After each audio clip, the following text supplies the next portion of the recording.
Merci de nous regarder tous les soirs sur la télé panafricaine TATV. Bonsoir à tous, bienvenue dans ce 20h. Comment prévenir et gérer les conflits électoraux en Guinée? L'ONG Search for Common Ground et le ministre de l'Unité nationale et de la citoyenneté viennent de renforcer les capacités des membres de la plateforme des ONG d'alerte précoce et de réponse rapide. L'objectif est d'accroître les connaissances des participants sur le monitoring des violences. Alpha Omar Diallo.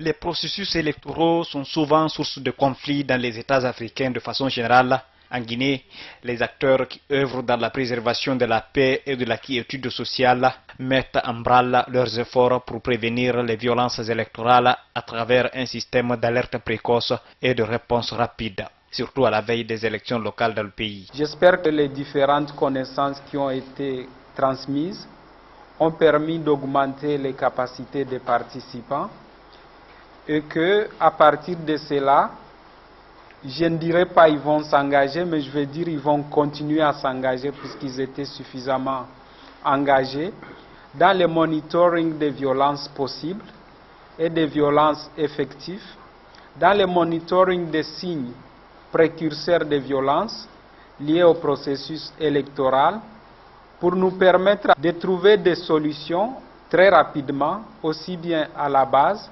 qu'au niveau institutionnel étatique, afin que le processus électoral demeure une opportunité pour cimenter la paix et la cohésion sociale parmi les citoyens. Le système démocratique évolue avec les conflits, donc c'est bien normal que le phénomène existe selon le ministre de l'Unité nationale et de la citoyenneté. Mais pour Khalifa Gassama Diaby, il faut juste résoudre les conflits dans la souplesse pour la survie de la démocratie. La démocratie est construite autour de la réalité sociale de l'être humain et de société humaine. Le conflit est permanent. Il est là. L'intérêt de la démocratie, c'est de résoudre ces conflits par une manière spécifique. Non pas par la violence, mais par une manière pacifique et juste. Quand il y a deux parties en conflit, il faut veiller à ce que la solution soit d'abord pacifique, mais que la solution soit juste. Et que celui qui est tort ait conscience qu'il est tort, et que celui qui est raison ait conscience qu'il est raison, mais qu'on ne distribue pas les cartes de façon injuste. Ainsi, Khalifa Gassama Diaby a exhorté individuellement et collectivement les membres de la plateforme à rester déterminés sur la voie de recherche de la paix afin de permettre à chaque citoyen de jouir pleinement des valeurs démocratiques. Les écosystèmes subissent de plein fouet le phénomène de déforestation dû à l'action de l'homme sur la nature. Conséquence, les terres deviennent de plus en plus faibles et ne sont plus fertiles comme elles l'étaient. Face à cette situation, les Nations Unies ont mis à profit la journée mondiale de lutte contre la désertification pour appeler à la mobilisation afin de protéger la planète. En Guinée, les environnementalistes se sont réunis pour réfléchir sur cette épineuse question. Le point avec Daouda Mohamed Kamara. En ces jours de lutte contre la désertification à l'échelle mondiale, des cadres du département de l'environnement, des eaux et forêts, ainsi que d'autres spécialistes du domaine, ont présenté un tableau sombre de l'action de l'homme sur la nature. On quittait le dernier village de la Guinée pour venir à Conakry. Partout, c'est des feux de brousse, c'est des fours à charbon et c'est des briqueteries. Et toutes ces technologies-là concourent à détruire l'environnement. On a comme l'impression que rien ne se fait. Vous noterez qu'il y a des cours d'eau qui ont tari. Vous vous rendez compte que les terres sont moins fertiles qu'elles ne l'étaient avant. Nous n'avons pas de données scientifiques pour étayer le phénomène. Mais ce qui est clair, c'est qu'à travers les manifestations de la dégradation des terres, nous nous rendons compte que c'est un processus qui avance contre notre volonté à l'échelle nationale. L'heure étant donc grave, il faut agir pour sauver les terres. Et comme au grand mot, les grands remèdes, Giramba Diawara invite les départements sectoriels à s'impliquer pleinement dans la résolution de ces phénomènes transversaux. Quand on parle de l'agriculture itinérante comme facteur de dégradation des terres, il faut tout de suite souligner l'amélioration des itinéraires techniques agricoles pour pouvoir freiner la désertification. Je vais parler aussi du secteur de l'élevage, le surpâturage.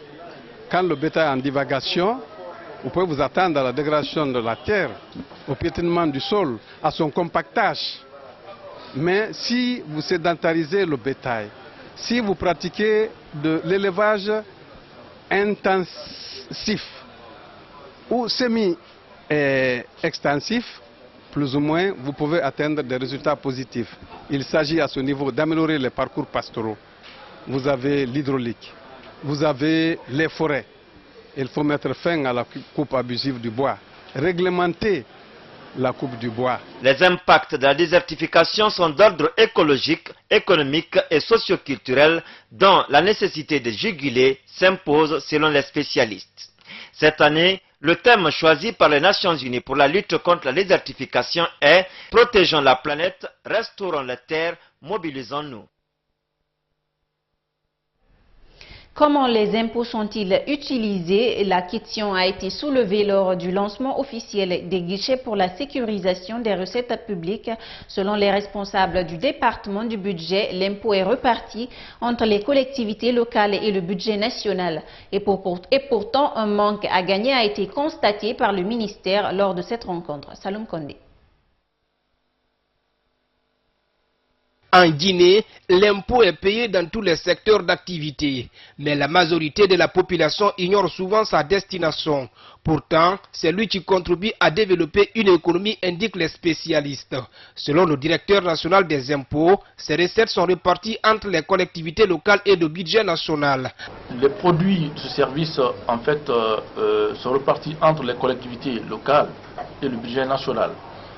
Cette partie qui est affectée aux collectivités locales doit servir en principe à l'amélioration des conditions de vie des citoyens dans les communes, dans la ville de Conakry. C'est pourquoi à la fin de chaque mois, il y a un système de rétrocession qui est mis en place au niveau de la DNI en commun accord avec le Trésor pour rétrocéder ce montant au gouvernorat. Mais au cours de ces dernières années en Guinée, la collecte de ces recettes a laissé un manque à gagner selon le ministre du budget. Vous donnez des ressources à quelqu'un. Cette personne est censée aller à son tour redéposer sans qu'il y ait un système de suivi derrière. Il y a beaucoup de choses qui peuvent se passer. Je ne l'accuse pas, mais ce qui est sûr, c'est que nous constatons, c'est qu'il y a eu beaucoup de manque à gagner. Le département du budget compte ainsi mettre en place une stratégie pour combler ces déficits. Dans un premier temps, la priorité, c'est de faire en sorte que ces manques à gagner soient rapidement récupérés. Le moment de poser la question de savoir comment ça s'est passé, nous sommes en train aussi, dans ce processus, de se poser cette autre question. Mais dans tous les cas, il faut à un moment donné qu'on rende compte. Et nous verrons ce qu'il faut faire. Pour Mohamed Lamid Doumbouya, l'installation des guichets de paiement vise à réduire les points de passage des recettes dans le circuit, chose qui pourrait également aider à la bonne visibilité. Mamadi Damana Traoré de l'association des herboristes de Guinée accuse Abdoulaye Sadio Fofana, anthropologue relevant de la cellule de communication de la coordination nationale de lutte contre Ebola, d'avoir bouffé leur argent. Lundi dernier, les avocats de la partie civile ont demandé à Fofana le paiement de l'argent que devraient bénéficier leurs clients à l'issue de la formation. Interrogé sur cette plainte, des tradipraticiens Fodetas Silla parlent de faux débats. Sayon Kourma. C'est un feuilleton judiciaire qui défraie la chronique. Abdoulaye Sadio Fofana, agent de la coordination de lutte contre Ebola, est accusé par les herboristes de Guinée d'avoir subutilisé 529 millions de francs guinéens, un montant financé par l'UMS qui devrait leur revenir pour une formation. À la coordination, on soutient que l'atelier a bel et bien lieu à Antag en octobre 2015, avec la participation même de plusieurs membres de la structure de Daman Traoré. Nous n'avons rien compris. Tous les autres ont répondu. Et lui-même, dans son association, son vice-président de l'association a participé. Son fils à lui-même a participé. Sa belle-sœur a participé. Son homme de confiance a participé. J'ai le rapport ici avec tous les numéros de téléphone de tous ces gens-là. Je vais vous communiquer, vous allez les appeler un à un. 42 membres de son association ont participé. Et lui, il poursuit la coordination pour dire qu'il n'a pas bénéficié de la formation. Les membres de son association ont dit, ne le suivez pas, nous, on veut être formés pour éviter de mourir par Ebola.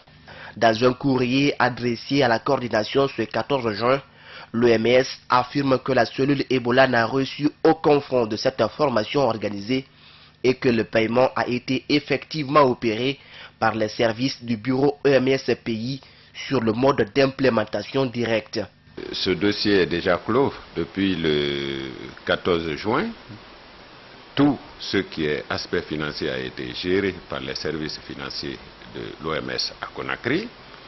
Et l'OMS reconnaît aussi qu'aucun fonds n'a été transféré à la coordination nationale de lutte contre Ebola. Pour parler d'abord de détournement ou de vol, il faudrait bien que les fonds arrivent au niveau de la coordination nationale.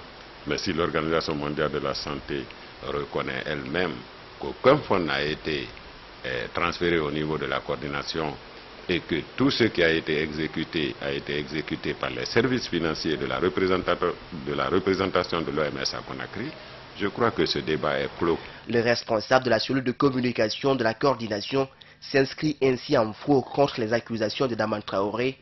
Pour faux d'état Stila, pas question de condamner son collaborateur, puisqu'explique-t-il, c'est Daman Traoré qui s'est désolidarisé du projet.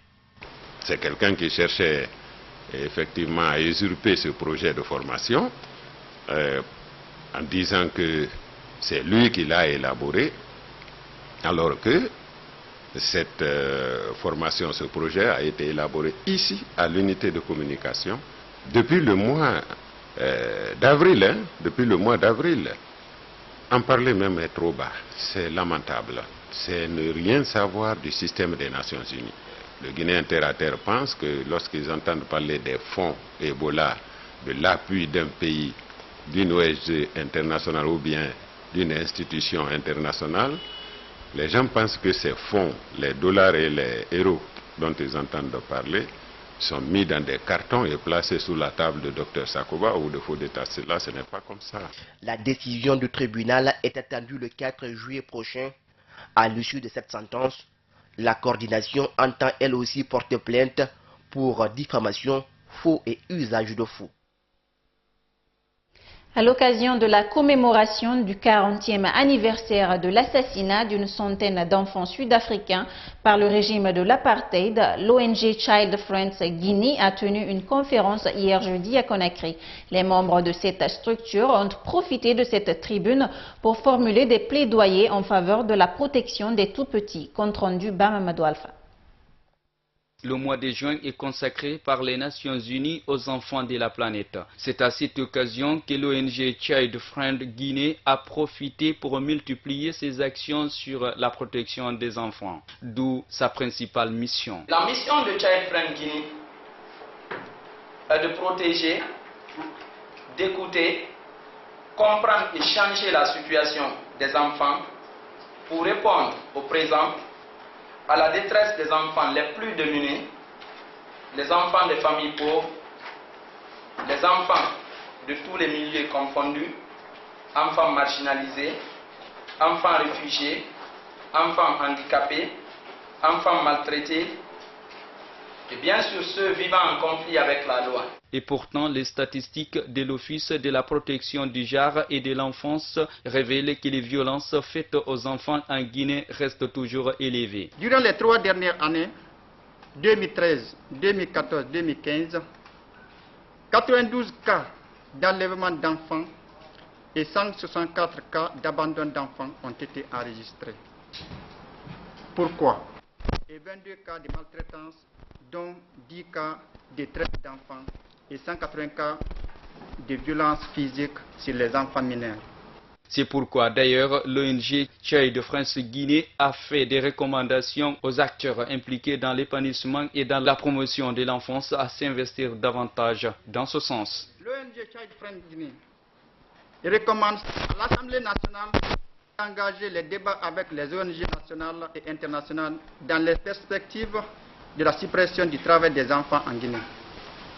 Au département en charge de l'enfant, nous recommandons de mettre en place un cadre de dialogue inclusif avec les ONG.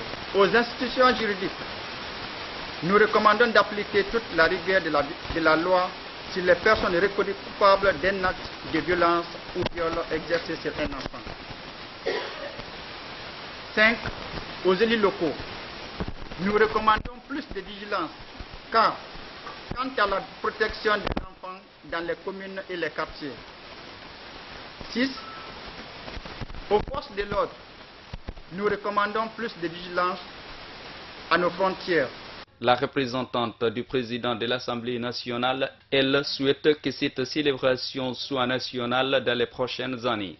Egeline Kadouno invite donc les services en charge de l'enfance à coordonner leurs efforts afin de répondre aux besoins de cette couche vulnérable. Je saisis cette occasion, au nom de Monsieur le Président, pour lancer un appel à l'ensemble des services en charge de la promotion des droits de l'enfant de coordonner leurs efforts, les actions, toute action liée au bien-être de l'enfant en vue d'une réponse à la problématique de l'enfant en Guinée.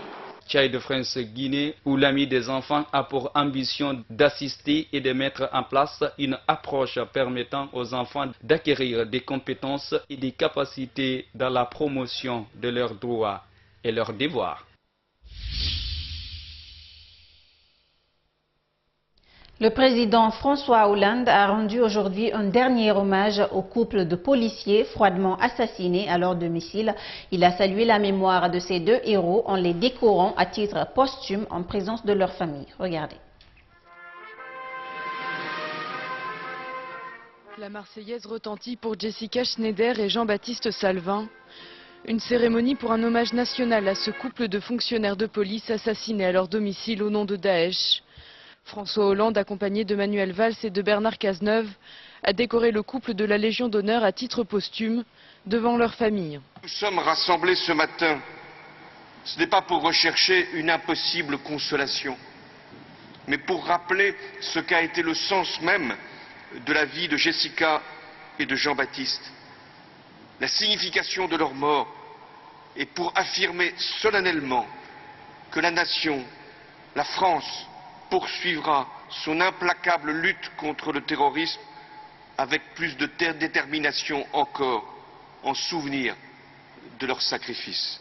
Jeudi, une marche blanche en l'honneur des victimes avait réuni 2500 personnes. Une foule d'anonymes, de proches, de collègues policiers ont défilé en silence jusqu'au domicile du couple. J'ai 31 ans de police et je viens trop souvent à ce genre de cérémonie. C'est une de trop, surtout que là ça s'est passé en plus au domicile familial. On accepte les risques de notre métier, mais là quand ça touche les gens qu'on aime autour de nous, ça devient plus qu'insupportable. Les familles en deuil attendent maintenant des réponses. Larossi Abala avait-il choisi sa cible par hasard? Avait-il bénéficié de l'aide de complices? 3 des proches du terroriste ont été arrêtés puis placés en garde à vue.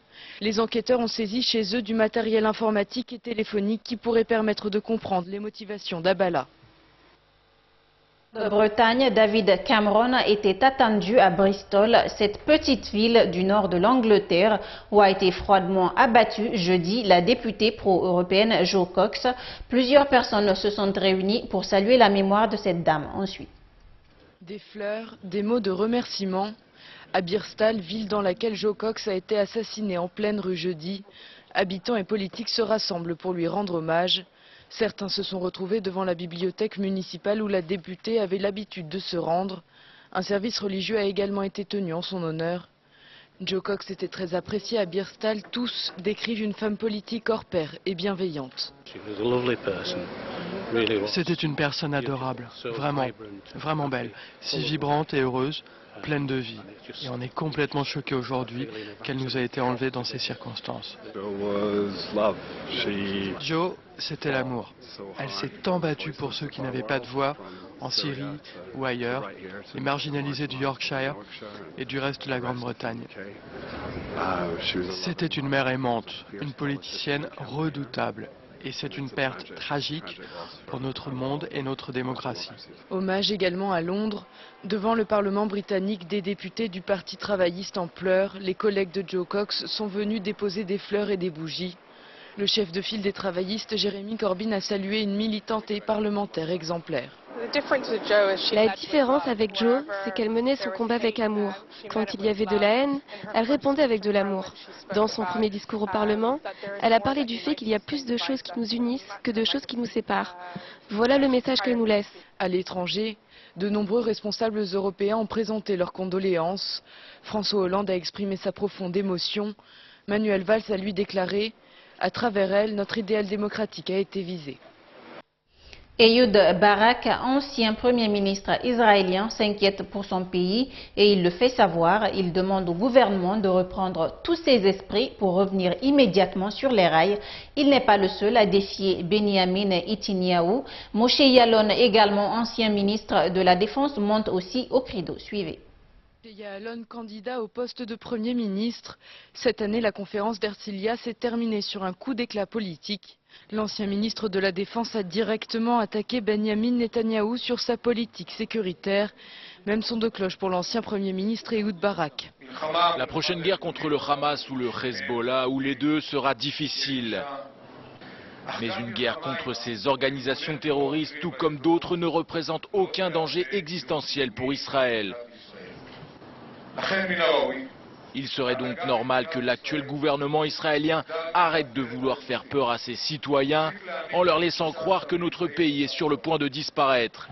C'est une méthode cynique pour détourner l'attention des Israéliens.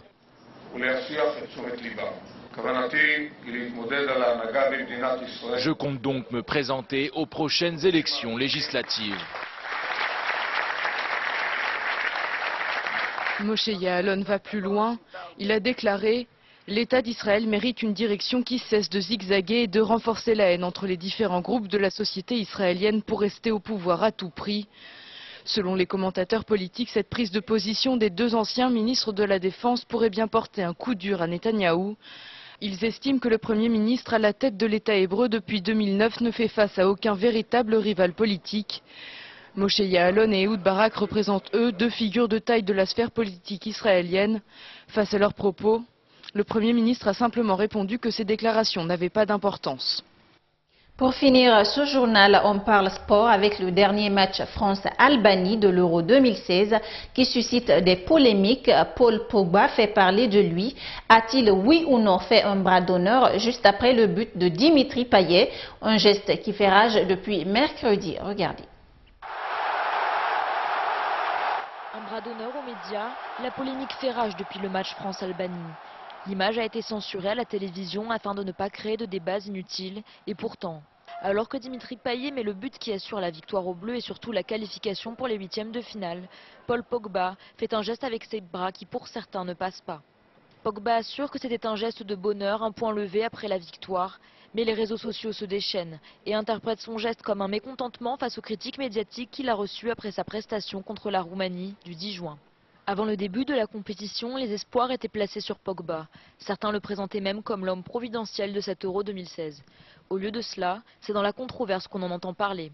Ses coéquipiers doivent également rendre des comptes sur le geste polémique. Non, moi je ne l'ai pas vu. Après le but, j'étais sur l'émotion et j'ai pas pu voir ce geste que tout le monde me parle, mais je ne l'ai pas vu, non. Anelka le défend dans une vidéo qui a également fait le tour du web, car il accable la presse française. Certains lui demandent des excuses. On ne peut que spéculer sur la réelle nature du geste. Une chose est sûre, c'est un geste qui fait du bruit. Fini ce journal. Merci à tous pour l'attention. Excellente soirée à vous.